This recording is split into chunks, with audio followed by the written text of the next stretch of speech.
훈민정음과 놀랍도록 닮은 고대 문자 가림토, 조선 왕조실록엔 단 한 줄의 기록이 남아 있었죠. 옛자는 가림도라 하며 지금은 전해지지 않노라. 중국은 이를 부정했고 학계는 우선 넘겼습니다. 이제 세계는 묻습니다. 한글은 정말 창제된 것일까? 아니면 잊혀진 문자의 부활이었을까? 지금 그 진실을 밝힙니다. 교수님, 이것 좀 보세요. 고대 한국에 가림토라는 문자가 존재했다는 증거입니다. 저는 연구실 문을 두드린 제이슨을 바라보았습니다. 제이슨은 제 동아시아 고문원 수업을 수강하는 한국계 미국인 학생으로 남다른 열정을 가지고 있었죠. 하버드 캠퍼스의 봄 햇살이 창문을 통해 들어와 책상 위 고문서들을 환하게 비추고 있었습니다. 저는 하버드대학교 동양고문원 전공 교수 에린 월시입니다. 동아시아 고전 연구 분야에서 20년 경력을 쌓아왔지만 중국과 일본 문헌에 비해 한국 사료는 제 연구 영역에서 상대적으로 적은 비중을 차지했습니다. 가림토라면 환단고기에 언급된 그 문자 체계를 말하는 거지 역사적 검증이 충분하지 않은 개념으로 알고 있는데 저는 학술적 호기심을 담아 물었습니다. 맞아요. 그런데 이게 단순한 신화가 아닐 수 있어요. 제이슨은 자료 폴더를 제 책상 위에 펼쳤습니다. 그가 보여준 도해에는 세로로 배열된 자음 14개, 모음 10개의 체계가 있었죠. 이 배열은 훈민정음의 초기 구조와 놀랍도록 유사했습니다. 이건 단순한 우연으로 보기엔 너무 체계적이구나. 저는 자신도 모르게 중얼거렸습니다. 제이슨은 중국 서단산 유적에서 발견된 청동검 부조 문양 사진도 보여주었죠. 기원전 3세기 것으로 추정되는 이 문양에는 가림토와 유사한 형태가 선명했습니다. 그 순간 제 학문적 세계관에 작은 균열이 생기는 것을 느꼈습니다. 20년간 확립된 동아시아 문자사의 정설이 흔들리고 있었죠. 만약 이것이 사실이라면 한글은 세종의 창제가 아닌 고대 문자의 부활일 수도 있겠네. 저는 놀라움을 감추지 못했습니다. 그날 저녁 학생과의 대화가 머릿속에서 떠나지 않았습니다. 하버드 도서관 동양문헌실로 향해 환당옥이 영어 번역본을 찾아냈죠.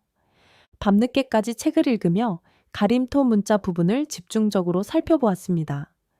표면적으로는 신화와 전설이 가득했지만 천문학적 기록과 문자 체계는 단순한 창작물로 보기에 너무 정교했습니다. 특히 천북령이라는 경전의 철학적 구조가 훈민정금 헤레본의 원리와 일치한다는 점이 흥미로웠습니다.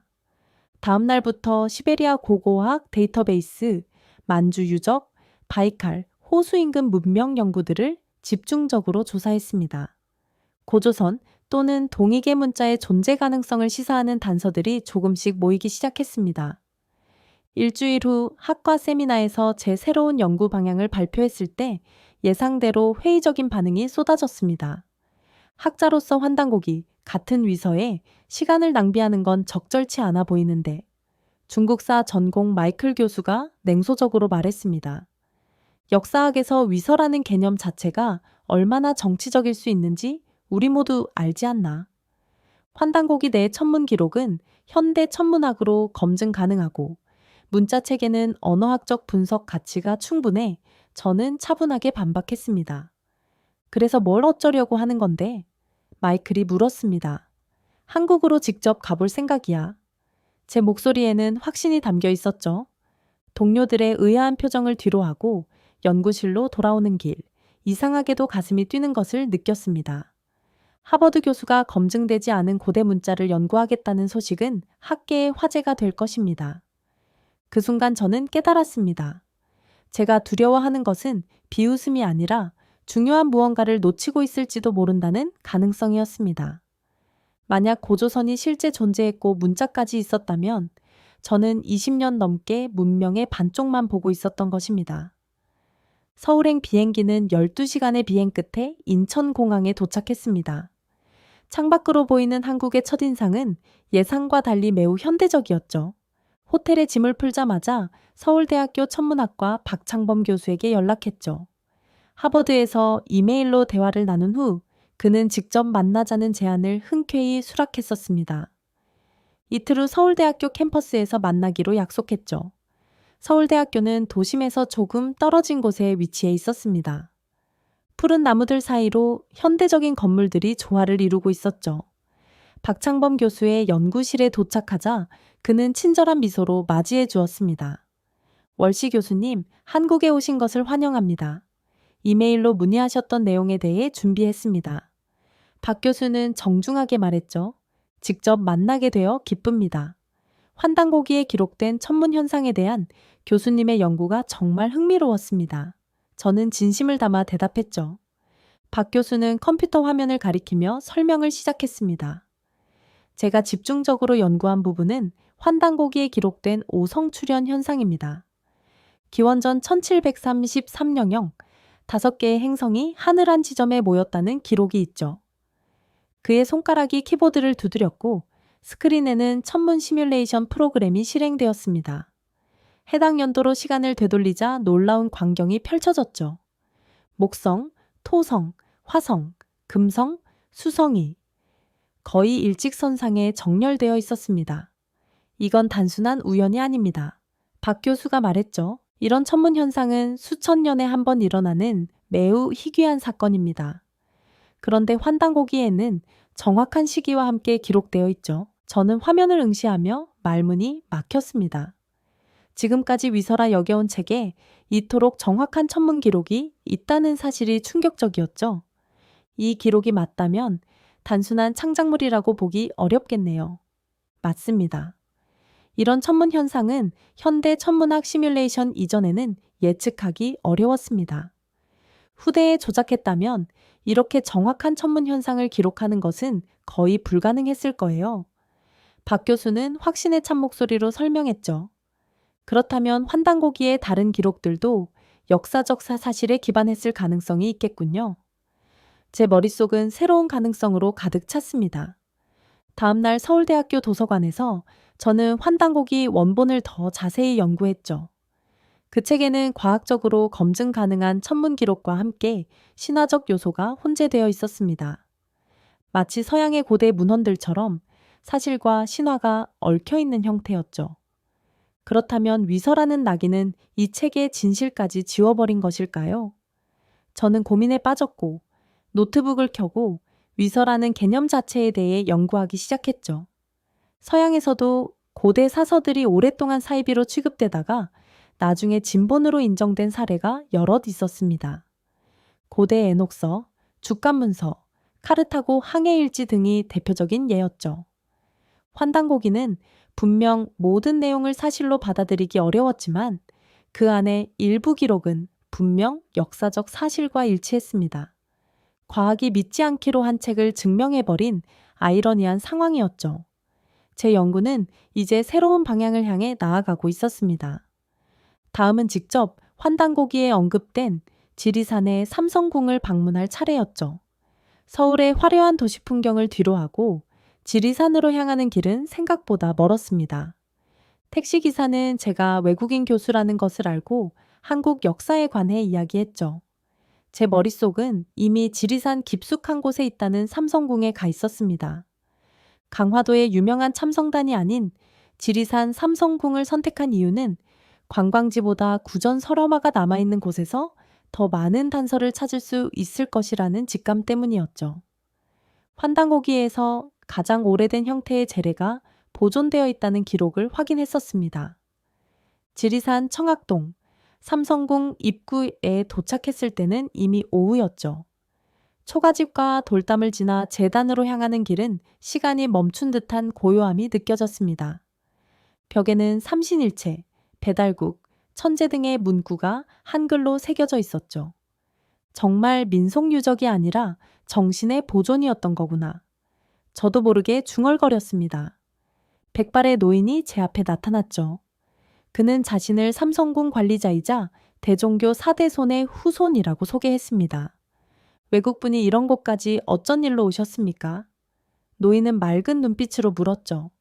고대 조선의 문자와 문화를 연구하고 있습니다. 특히 가림토라는 문자 체계에 관심이 있어서요. 솔직하게 대답했습니다. 노인은 저를 안쪽 재단으로 안내했죠. 여기는 환인, 환웅, 단군셋을 모시는 곳입니다. 매년 이맘때 천재를 올리지요. 노인이 차분하게 설명했습니다. 천재를 직접 올리신다고요? 지금도요? 저는 놀라움을 감추지 못했죠. 그럼요. 우리 조상들의 전통은 끊어지지 않았습니다. 비록 많은 사람들이 잊었다 해도 여기서는 아직 살아있지요. 노인의 눈빛에는 자부심이 빛났습니다. 노인의 허락을 얻어 재단 점화수편 주변을 살펴보았죠. 거대한 화강감, 바위 위에는 정체불명의 문양들이 새겨져 있었습니다. 그중 일부는 가림토 도해와 구조가 흡사했죠. 그날 밤 저는 삼성궁 인근 민박집에서 묵었고 창밖으로는 계곡물 소리와 짙은 안개가 산을 감싸고 있었습니다. 다음 날 노인은 천부경이라는 경전을 암송해 주었습니다. 글은 불탈 수 있어도 마음에 새긴 것은 불탈 수 없습니다. 노인의 말에 가슴이 뭉클해졌죠. 산을 내려오며 저는 이 여정이 단순한 학술 연구를 넘어 더 깊은 의미를 가지게 될 것이라는 예감이 들었습니다. 다음은 베이징이었죠. 치우천왕의 기록이 남아있는 중국 사료를 확인해야 했죠. 베이징으로 떠나기 전 서울대학교 언어학과에 들러야 했습니다. 가림토와 한글의 연관성에 관한 전문가 의견이 필요했죠. 김태윤 교수는 한국 문자학 분야에서 가장 권위 있는 학자로 알려져 있었습니다. 김 교수의 연구실은 고문서와 언어학 서적으로 가득했죠. 창가에는 세계 각국의 문자 체계를 보여주는 차트가 걸려 있었습니다. 그는 제가 가져간 가림토 문자의 구조 도식을 자세히 살펴보았죠. 형태론적으로 보면 자음과 모음의 분리가 확실하고 조합형 문자라는 점에서 훈민정음과 놀랄 만큼 유사합니다. 김 교수가 신중하게 말했죠. 그럼 가림토가 실제 존재했을 가능성이 있나요? 제가 물었고 김 교수는 잠시 망설이다 대답했죠. 증거가 부족해 학계에선 대부분 부정적입니다. 하지만 언어학적 관점에서 볼 때 이런 정교한 체계가 단순 위조되었다고 보기는 어렵습니다. 그날 오후 저는 고궁박물관으로 향했습니다. 국보 제70호 훈민정음 해례본이 특별 전시되어 있었죠. 유리 케이스 속에 놓인 이 소중한 유물 앞에서 서문을 눈으로 따라 읽어 내려갔습니다. 나란 말씀이 둥기게 달아 문자로 서로 삼았디 아니할세. 이 문장이 의미하는 바를 곰곰이 생각했죠. 기존 문자를 쓰지 못했기 때문에 새로 만든 글자라는 내용이었습니다. 그런데 왜 그 구조가 고대 문자 체계와 일치할까요? 수많은 가능성이 머릿속을 맴돌았죠. 세종이 완전히 새로운 문자를 창제한 것이 아니라 오래된 체계를 재구성했을 가능성은 없을까요? 가림토와 훈민정음 사이에는 놀라운 공통점이 있었습니다. 가림토의 삼재 이론과 한글의 초성, 중성, 종성 구조, 가림토의 삼획과 한글의 기본 자음 기억, 니은, 미음의 관계성은 우연으로 보기에는 너무 정교했죠. 박물관 카페에 앉아 연구 노트에 적었습니다. 만약 이 모든 게 우연이라면 우연치고는 너무 정교하다. 제 손이 미세하게 떨렸죠. 그날 저녁 호텔로 돌아와 하버드로 보낼 발표 주제를 수정했습니다. 한글 창제 기원에 대한 철학적 재해석, 가림토 문자의 구조와 비교 중심으로 바꾸었죠. 이제 제 연구는 돌이킬 수 없는 방향으로 흘러가고 있었습니다. 글은 단순한 창조가 아니라 잊혀진 문자의 부활일 수 있다는 가설이 점점 더 설득력을 얻고 있었죠. 하늘의 이치를 담은 문자라는 철학이 두 시대를 이어주는 연결고리였습니다. 베이징행 비행기를 기다리며 저는 생각했죠.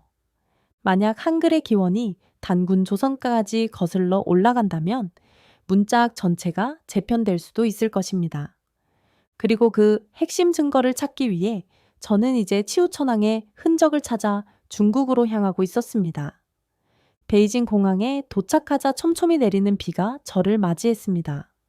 중국의 수도는 고층 건물과 고대 유적이 공존하는 독특한 풍경을 자랑했죠. 숙소에 짐을 풀자마자 베이징 대학 고문서관으로 향했습니다. 고문슈관은 웅장한 중국식 건물 안에 자리 잡고 있었죠. 저는 며칠 전 연락했던 리 장웬 교수를 만났습니다. 그는 중국 고대사와 동이족 연구의 권위자로 알려져 있었죠. 월시 교수님, 어떤 자료를 찾고 계신가요? 리 교수가 정중하게 물었습니다. 치유에 관한 기록을 비교 연구하고 싶습니다. 산해경, 사기, 그리고 환당오기에 나타난 치유 관련 기록을 함께 살펴보고 싶습니다. 제가 답했죠. 리 교수는 잠시 놀란 표정을 지었지만 이내 침착하게 새 문헌을 가져다 주었습니다. 나란히 놓고 보니 놀라운 사실이 드러났죠. 모든 기록이 치유를 전쟁의 신이자 강력한 금속 무기 사용자로 묘사하고 있었습니다. 사기에는 치유가 흑기병과 함께 황제 헌원과 싸웠다고 적혀 있었죠. 환단고기에는 철기 갑주와 수레를 사용한 배달국의 왕으로 등장했습니다. 산해경에서도 치유는 청동과 철을 다루는 기술자로 묘사되어 있었죠. 서로 다른 문화권이 동일한 인물을 기록하고 있습니다. 이건 전설이 아니라 실제 역사적 인물일 가능성이 높아 보이는데요. 저는 리 교수에게 말했습니다. 리 교수는 고개를 끄덕였죠. 치유는 동이족의 지도자였다는 설이 있습니다. 중국 북방 유적에서 출토된 청동 무기 중 일부가 한반도 남부와 일본 큐슈 지역의 청동기 형식과 유사하다는 연구 결과도 있지요. 다음 날 저는 중국 국립박물관으로 향했습니다. 북방 유적에서 출토된 청동기 전시를 찾아 자세히 살펴보았죠. 특히 비파형 동검은 그 확산 경로가 고조선과 만주를 거쳐 동아시아로 퍼졌음을 시사했습니다. 박물관 연구실로 돌아와 리 교수에게 물었죠. 당신들 기록에서도 치우는 외부에서 온 인물로 묘사되고 있습니다. 그가 진짜 중원 바깥에서 왔다면 어떤 의미가 있을까요? 리 교수는 잠시 침묵한 뒤 조용히 대답했습니다. 전통적으로 그는 동이족이라 불려왔습니다. 하지만 공식 역사서는 그를 오랑캐로 취급하지요. 흥미롭군요. 동이족이 실제로는 고도의 금속 기술을 가진 문명이었다면 역사는 다시 써져야 하지 않을까요? 제가 물었죠. 그러자 리 교수의 표정이 급격히 변했습니다. 그는 주변을 살피더니 목소리를 낮췄죠. 교수님, 중국에서 역사는 매우 민감한 주제입니다. 더 이상의 자료 공유는 어렵겠습니다. 하지만 교수님, 이건 학문적 탐구일 뿐입니다. 제가 항변했지만 리 교수는 단호하게 말했습니다. 당신이 무엇을 믿든 그 역사는 중국의 것입니다. 더 이상은 이야기하지 않겠습니다. 그의 말은 저에게 충격으로 다가왔습니다. 학자로서 진실을 추구하는 것이 이토록 정치적 문제가 될 수 있다니요. 그날 저녁 호텔방으로 돌아와 생각했습니다. 치우천왕의 존재는 단순한 신화가 아니라 동아시아 문명사의 잃어버린 조각이었을지도 모릅니다. 중국이 오랑캐라 부른 자가 실제로는 문명의 전달자였을 가능성이 높아졌죠. 서울로 돌아온 저는 새로운 연구 방향을 찾고 있었습니다. 베이징에서의 경험은 학문적 탐구가 때로는 정치적 장벽에 부딪힐 수 있음을 보여주었죠. 그러나 저는 포기할 생각이 없었습니다. 독립기념관을 방문하기로 한 것은 우연한 선택이었죠. 일제강점기 관련 자료를 살펴보다 한 문서가 제 시선을 사로잡았습니다. 조선총독부가 작성한 고문서 소각 계획서였죠. 단군 관련 고서, 민간 경전류는 지식 근거이므로 적극 회수 후 파기할 것. 차갑고 공식적인 언어로 쓰여진 이 지시문은 제 가슴을 무겁게 했습니다. 옆에 전시된 또 다른 자료도 흥미로웠죠. 대종교 2세대 활동가 김영준의 손자가 남긴 일기장이었습니다. 그 안에는 놀라운 고백이 적혀 있었죠. 나는 항상 태극기와 천북령을 속옷 속에 품었다. 불타지 않기 위해서. 이 문장은 제게 깊은 감동을 주었습니다. 잊지 않기 위한 신앙이었구나. 저도 모르게 속삭였죠. 더 자세한 정보를 얻기 위해 대종교 본부를 방문했습니다. 그곳에서 만난 노학자는 천북경에 대해 열정적으로 설명해 주었죠. 천북경은 단 80일자의 문자로 우주의 본성과 인간의 도를 설명합니다. 이 짧은 문장이 한국 고대사에서 우주 철학을 담았다는 사실이 너무 놀라웠죠. 이건 고대 인도 범자 철학, 티베트 밀교와 유사합니다.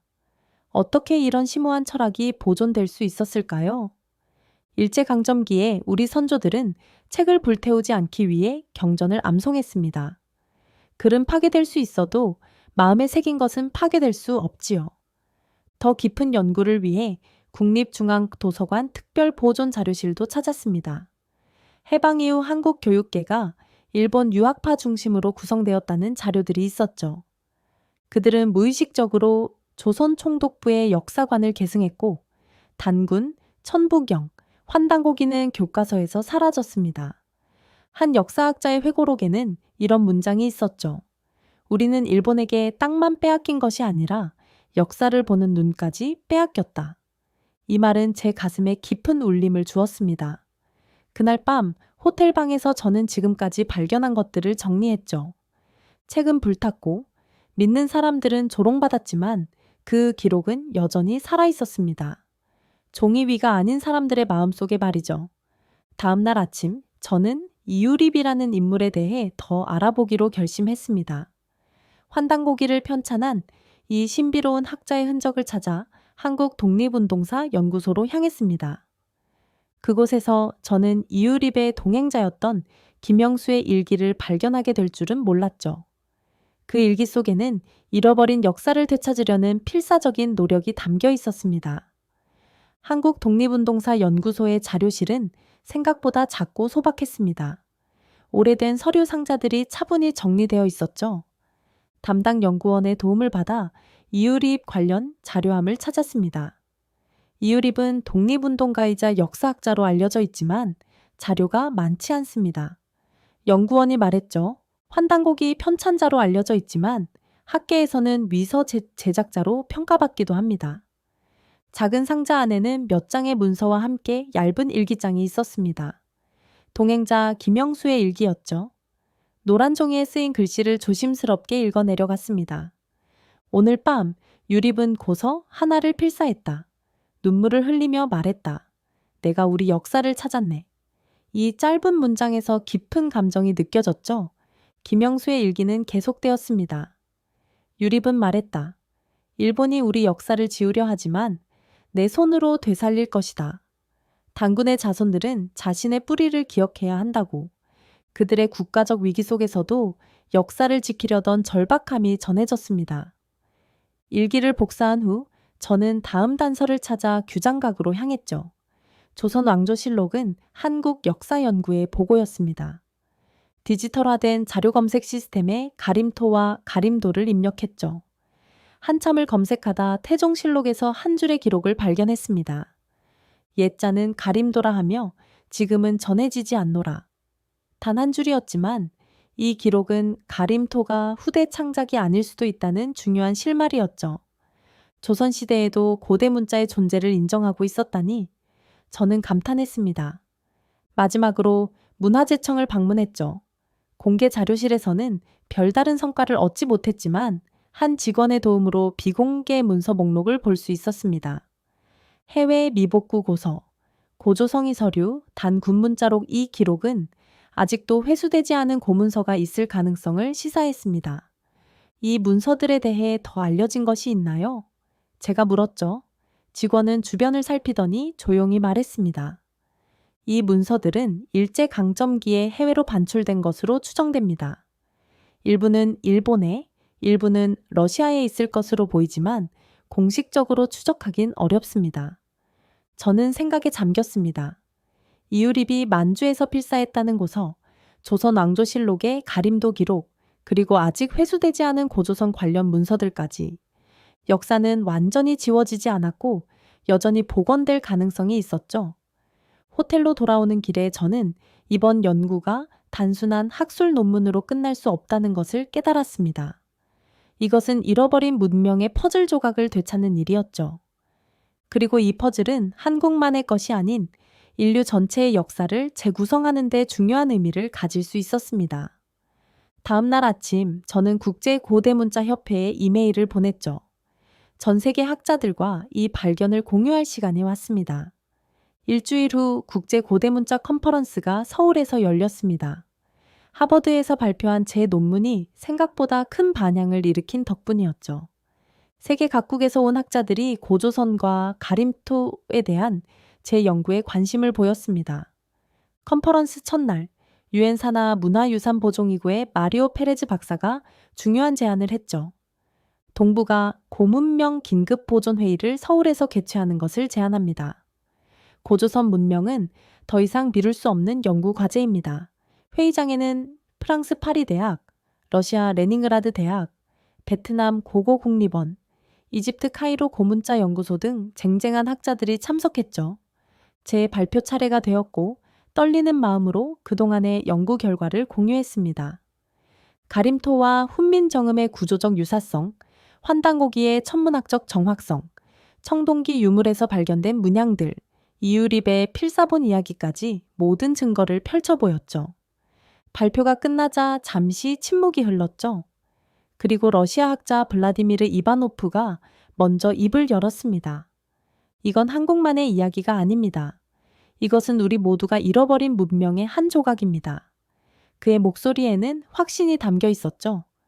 고조선은 단군 신화가 아니라 인류사의 빈칸일 수 있습니다.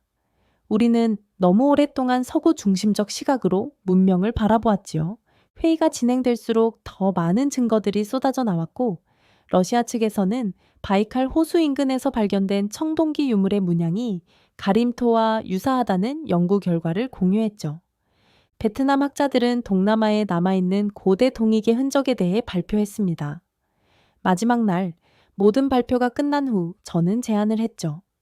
우리는 고조선을 다시 쓰는 게 아니라 드디어 읽기 시작하는 것입니다. 세계 문명사의 빈칸을 채우기 위해 동이문명 국제연구연합체를 창설할 것을 제안합니다. 놀랍게도 이 제안은 만장일치로 채택되었습니다. 고조선은 이제 한 나라의 전설이 아니라 인류 공동의 문명 퍼즐로 인정받게 되었죠. 폐회식에서 UN 문화유산 담당관은 이렇게 말했습니다. 우리는 오늘 역사의 한 페이지를 새로 쓰기 시작했습니다. 고조선이라는 잃어버린 문명을 복원하는 일은 동서양의 문명 이해에 새로운 시각을 가져올 것입니다. 한국으로 처음 왔을 때 저는 단지 한 단어, 가림토에 이끌려 왔을 뿐이었죠. 하지만 이제 그 여정은 인류 문명사를 재구성하는 거대한 프로젝트로 발전했습니다. 학회가 끝나고 공항으로 향하는 길, 창밖으로 보이는 서울의 풍경이 새롭게 다가왔습니다. 이곳은 이제 저에게 단순한 연구 대상이 아니라 잃어버린 문명의 열쇠를 간직한 땅이 되었죠. 오늘 우리는 하버드 교수의 우연한 발견이 어떻게 인류 문명의 지도를 다시 그리게 되었는지 살펴보았습니다. 한 단어 가림토에서 시작된 여정은 고조선 문명의 실체를 비추고 한글의 기원에 새로운 빛을 더하는 역사적 발견으로 이어졌습니다. 일제가 파괴하고 학계가 외면했던 우리의 역사는 결국 세계가 인정하는 인류 공동의 유산으로 되살아났습니다. 제네바 국제방산 포럼 회의장에 독일 방위산업협회장의 냉소적인 질문이 울려 퍼졌습니다. 회의장의 공기는 순식간에 얼어붙었죠. 저는 스위스 국제군사기술분석센터 연구 책임자 카밀라 로이시입니다. 40년간 세계 각국의 무기를 분석해온 전문가로 평가받았지만 오늘의 발표는 저마저도 침묵하게 만들었죠. 맨 앞줄에 앉아있던 일본 방위성 자문위원 세우기야마 준페이가 갑자기 일어났습니다. 한국의 K9 자주포는 일본과 독일의 기술을 그저 모방한 열등한 복제품에 불과합니다. 그들에게는 독자적 기술력이 없죠. 인도가 그런 무기를 실전에 배치했다는 것 자체가 놀랍습니다. 그 순간 뒷문이 열리며 인도 북부전선 포병대대장 소한 카푸르가 들어왔습니다. 우리는 72시간 동안 연속 포격을 받았습니다. 파키스탄군은 1일 2,000발의 포탄을 쏟아부었죠.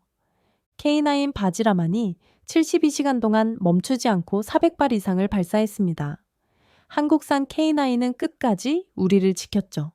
스기야마의 얼굴이 붉게 달아올랐습니다. 이때 인도 국방부 조달청장 라빈드라 싱기 등장했죠. 인도 국방부는 오늘 K9 바지라 자주포 추가 백문을 즉시 도입하기로 결정했습니다. 스기야마는 믿을 수 없다며 자리에서 벌떡 일어나 회의장을 빠져나갔고 저는 질문했죠. 소한 대대장님, 한국산 무기가 그토록 높은 기술력을 보인 이유는 무엇이었습니까? 우리는 나중에 알게 되었습니다. 그 자주포를 설계한 한국 엔지니어는 IMF 위기 속에서도 개발을 포기하지 않았죠. 그는 내 아들이 이 무기를 타고 전쟁터에 나간다면 이라는 생각으로 만들었다고 합니다. 그는 살상 무기가 아닌 생명을 지키는 방패를 설계한 거죠. 회의가 끝난 후 라빈드라 신기 저를 찾아왔습니다. 그의 얼굴에는 간절함만 남아 있었죠. 박사님, 카슈미르로 와주십시오. 실제 전장에서 한국 무기가 지켜낸 사람들을 만나보셔야 합니다.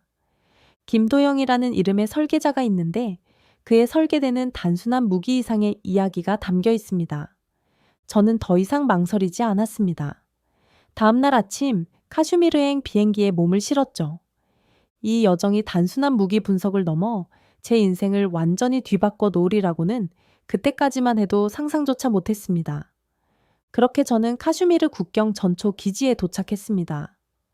눈 덮인 산맥이 병풍처럼 둘러싸고 있는 이곳은 세계에서 가장 위험한 국경지대 중 하나로 꼽히는 곳이죠. 소한 카푸르 대대장이 군용 지프에서 내려 저를 맞이했습니다. 전투복 차림의 그는 제네바에서 본 모습과는 사뭇 달랐죠. 박사님, 이쪽으로 오십시오. 김도영 박사의 이야기를 들려드리겠습니다. 카푸르는 저를 지휘 벙커로 안내했습니다. 벙커 벽면에는 K9 자주포의 도면과 사진이 가득했죠. 그중 한 사진이 특히 눈에 띄었습니다. 지쳐 보이는 한 중년 남성이 작업복 차림으로 설계도를 들고 서 있었죠. 이분이 김도영 박사입니다. 1997년 IMF 외환위기 당시의 모습이죠. 카푸르는 오래된 문서처를 꺼냈습니다. 그 안에는 김도영 박사의 자필 메모와 함께 K9 개발 과정이 기록되어 있었죠. 한국이 IMF 구제금융을 받던 시기 김도영 박사는 국방과학연구소에서 K9 자주포 개발을 지휘하고 있었습니다. 그 당시 정부는 예산 삭감을 요구했고 많은 국책 사업이 중단되었죠.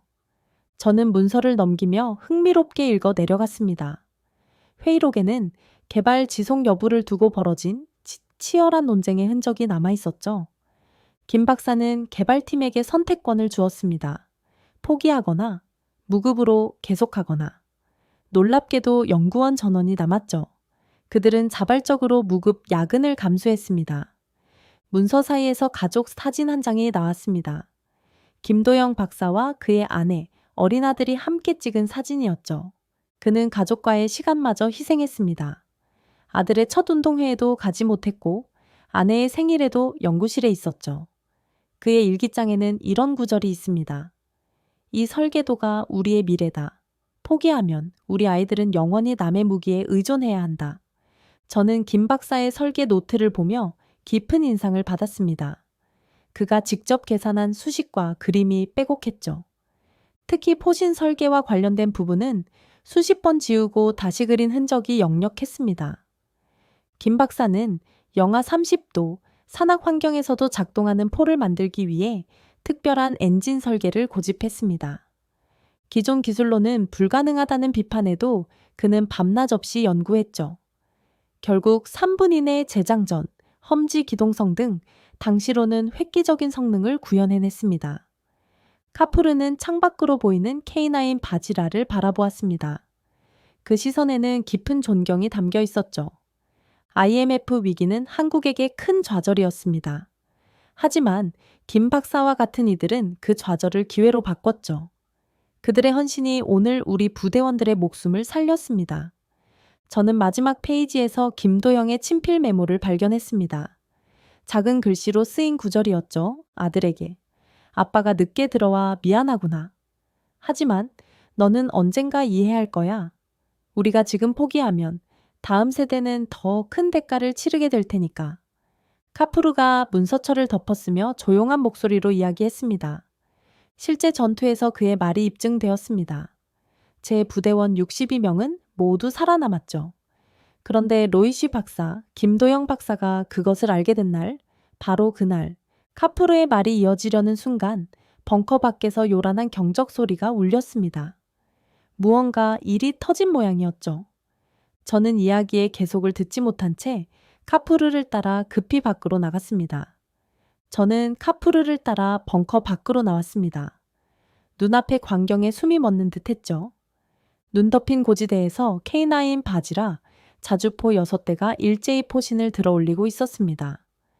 지휘 차량에서 무전 소리가 울려 퍼졌습니다.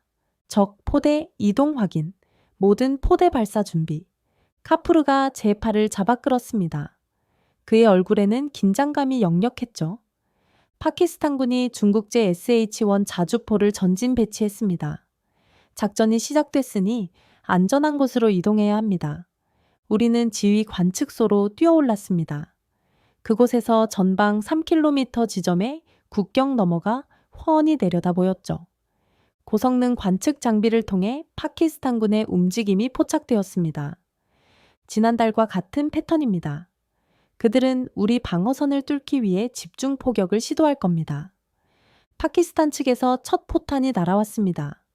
우리 앞 300m 지점에 착탄한 포탄이 굉음과 함께 눈보라를 일으켰죠. 이어서 여러 발의 포탄이 연달아 터졌습니다. 그들의 사격 패턴이 달라졌습니다. 정확도가 이전보다 높아졌습니다. 지휘관이 명령했고 K9 포대가 일제히 응사했죠. 6발의 포탄이 하늘로 치솟았습니다. 몇 초 후 망원경으로 파키스탄 진지를 보니 정확히 목표물을 강타한 것이 확인되었습니다. 적 포대 모두 명중했습니다. 정확한 타격입니다. 그때 관측 장교가 외쳤습니다. 적 드론 발견, 공중에서 접근 중입니다. 순간 저희 위로 드론이 지나갔고 카프르의 표정이 굳어졌죠. 위험합니다. 드론으로 우리 포대 위치를 파악하려는 겁니다. 예상대로 얼마 지나지 않아 파키스탄군의 집중 포격이 시작되었습니다. 하나씩 포탄이 K9 바지라 주변에 떨어졌죠. 먼지와 눈보라가 시야를 가렸습니다. K9 1번 포 직접 타격받았습니다. 연기 속에서 1번 포가 사라졌습니다. 제 가슴이 철렁 내려앉았죠. 그러나 몇 초 후 연기가 걷히자 K9 바지라가 완전한 모습으로 다시 나타났습니다. 포탑의 특수 장갑이 직격탄의 충격을 견뎌낸 것이었죠. 카프루가 미소를 지었습니다. 김도영의 설계입니다. 그는 포탑 장갑을 이중으로 설계했습니다. 생존성을 최우선으로 생각했죠. 교전은 5시간 동안 이어졌습니다. 해가 저물 무렵 파키스탄군은 철수를 시작했죠. 관측 장교의 보고에 따르면 그들의 중국제 자주포 6대 중 4대가 파괴되었습니다. 저녁 브리핑에서 작전 성과가 발표되었습니다. 모든 K9 바지라가 기동성을 유지한 채 살아남았죠. 이 소식은 즉시 인도 국방부로 전해졌습니다. 박사님, 이제 이해하십니까? 우리가 한국 무기를 선택한 이유를 김도영은 단순히 무기를 만든 것이 아닙니다. 그는 생명을 지키는 방패를 설계했죠. 저는 그날 밤 숙소에서 김도영의 설계도를 다시 펼쳐보았습니다. 기술적 세부 사항을 넘어 그 속에 담긴 철학이 보이기 시작했죠. 저는 카슈미르 전선에서의 관찰을 마치고 뉴델리로 이동했습니다. 소한 카프르 대대장이 직접 헬리콥터까지 배웅해 주었죠. 박사님, 국방부에서는 더 자세한 데이터를 보여드릴 겁니다. 라빈드라 싱 청장이 당신을 기다리고 있습니다. 뉴델리 도착 후 저는 곧바로 인도 국방부로 안내되었습니다. 제네바에서 처음 만났던 라빈드라 싱기 데이터 분석실 앞에서 저를 기다리고 있었죠. 카슈미르에서의 경험은 어떠셨습니까? 이제 제가 약속한 데이터를 보여드리겠습니다. 라빈드라 싱이 직접 분석실 문을 열어주었습니다. 우리는 카슈미르 전선에서의 모든 교전 데이터를 확보했습니다. 양측 포병전의 완전한 기록이죠. 벽면 스크린에는 포 종류, 품품 모열 명중률, 발사 속도, 생존율을 보여주는 그래프가 펼쳐져 있었습니다. 저는 즉시 데이터에 몰입했죠. 특히 K9 바지라의 영하 30도 환경에서의 안정성 지표가 주목할 만했습니다. 이 데이터에 따르면 K9 바지라는 영하 30대에서도 95% 이상의 작동률을 보였군요. 유럽산은 57%, 중국제는 68%, 일본제는 41%에 그쳤습니다. IMF 시절 김도영 박사가 특별히 강조한 부분이 혹한기 작동 안정성이었습니다. 많은 이들이 비용 절감을 위해 포기하라고 했지만 그는 절대 타협하지 않았죠. 분석이 진행될수록 놀라운 사실이 더 드러났습니다. K9의 포탑 회전 속도와 정확도는 경쟁 모델을 압도했죠. 특히 지속 발사 시 열 관리 시스템의 효율성은 다른 어떤 포보다 우수했습니다. 그때 라빈드라의 보좌관이 급히 회의실로 들어왔습니다. 그는 태블릿을 들고 있었죠. 장관님, 일본 방위성의 내부 문건이 유출되었습니다. 인터넷에 공개되었죠. 스크린이 전환되며 일본어로 된 문서가 나타났습니다. 고위급 기밀 표시가 있는 문서였죠. 번역기가 실시간으로 내용을 변환했습니다. K9 자주포의 평가 전략, 한국산 K9의 세계 시장 점유율 증가는 일본 방산 산업에 심각한 위협이 되고 있음. 이에 K9의 험지 기동성과 내구성에 대한 의도적 폄하 전략이 필요함. 특히 험지 기동성에 대한 의혹을 공개적으로 제기할 것. 저는 화면을 응시하며 충격을 감추지 못했습니다. 이것은 순수한 기술 평가가 아닌 의도적인 비방 전략이었죠. 이것이 스기야마의 발언 배경이었군요. 객관적 평가가 아닌 사전에 계획된 비방이었습니다. 라빈드라는 고개를 끄덕였습니다. 국제방산시장은 기술만큼이나 정치와 전략이 얽혀 있습니다. 하지만 실전은 거짓말을 하지 않죠. 저는 분석을 계속했습니다.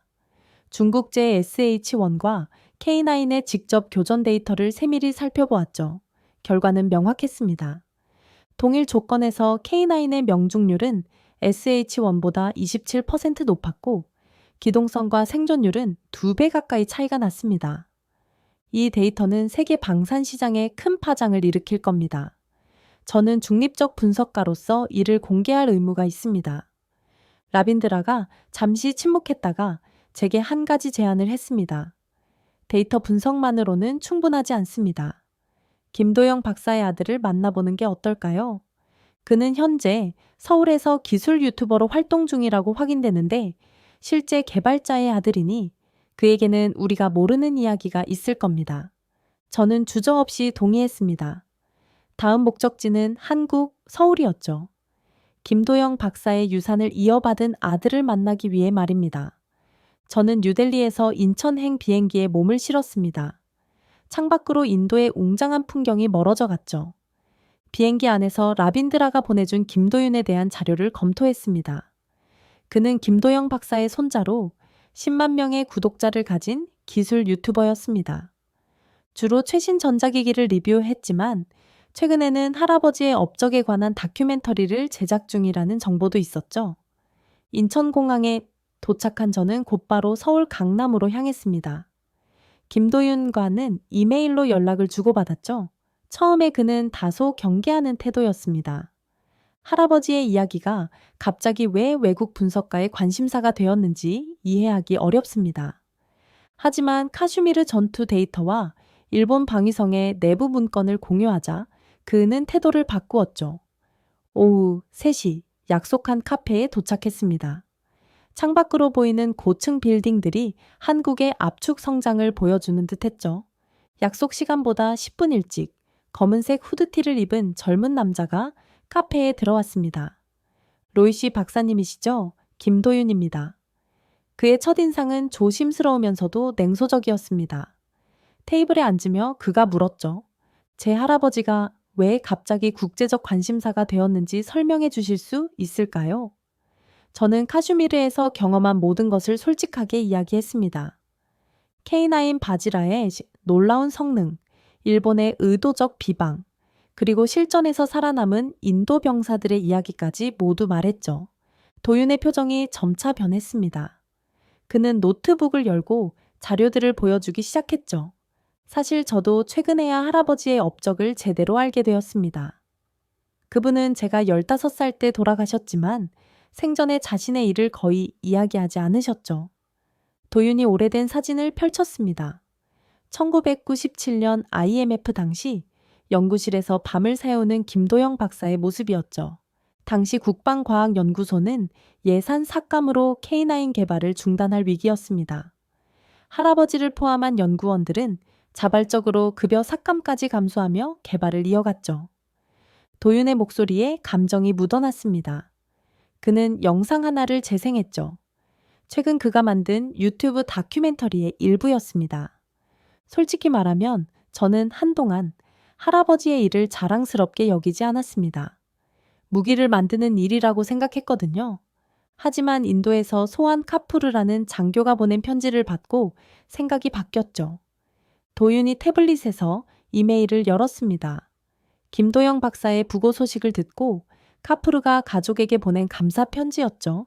K9 바지라 덕분에 여러 병사가 살아남았다는 내용이었죠. 그제야 할아버지가 만든 것이 단순한 무기가 아니라는 사실을 깨달았습니다. 저는 김도윤과의 만남을 마치고 호텔로 돌아왔습니다. 그가 건넨 USB에는 김도영 박사의 미공개 자료가 담겨 있었죠. 밤새워 자료를 검토하던 중 뜻밖의 연락이 왔습니다. 제네바 유엔 군축회의 의장으로부터의 초청장이었습니다. 로이시 박사님, 카슈미르 사태 분석 결과를 유엔 특별 포럼에서 발표해 주셨으면 합니다. 이번 충돌은 국제안보에 중요한 함의를 갖고 있습니다. 일주일 후 저는 제네바 유엔 본부 연단에 서 있었습니다. 각국 대표들이 모인 회의장은 긴장감으로 가득했죠. 특별히 일본과 중국 대표단의 표정이 굳어 있었습니다. 제 분석에 따르면 카슈미르 국경 충돌에서 한국의 K9 자주포는 기존 통념을 뒤엎는 성능을 보여주었습니다. 영하 30도의 극한 환경에서도 95% 이상의 작동률을 유지했죠. 반면 다른 국가의 유사 무기 체계는 평균 50% 미만의 작동률을 보였습니다. 청중석에 앉아있던 김도윤이 저를 응원하듯 또 고개를 끄덕였습니다. 개발자의 손자가 직접 증언하는 것이 중요하다고 생각했기 때문에 따로 초청했죠. 더 주목할 점은 K9의 설계 철학입니다. 개발자 김도영 박사의 설계도에서 발견된 핵심 문구는 이 무기는 사람을 지켜야 한다였고 실제 전장에서 증명되었죠. 제 발표가 끝나자마자 질문이 쏟아졌고 특히 일본 대표의 질문이 날카로웠죠. 박사님의 분석은 중립적이지 못합니다. 한국 측 자료에 지나치게 의존한 것 아닙니까?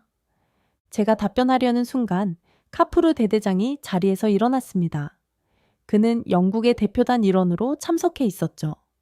저는 직접 K9 바지라를 전장에서 운용했습니다. 72시간 동안 중단 없이 교전했고 K9만이 끝까지 작동했죠. 이것은 단순한 자료가 아닌 실전 경험입니다. 이어서 김도윤이 발언권을 얻었고 그는 떨리는 목소리로 말했죠.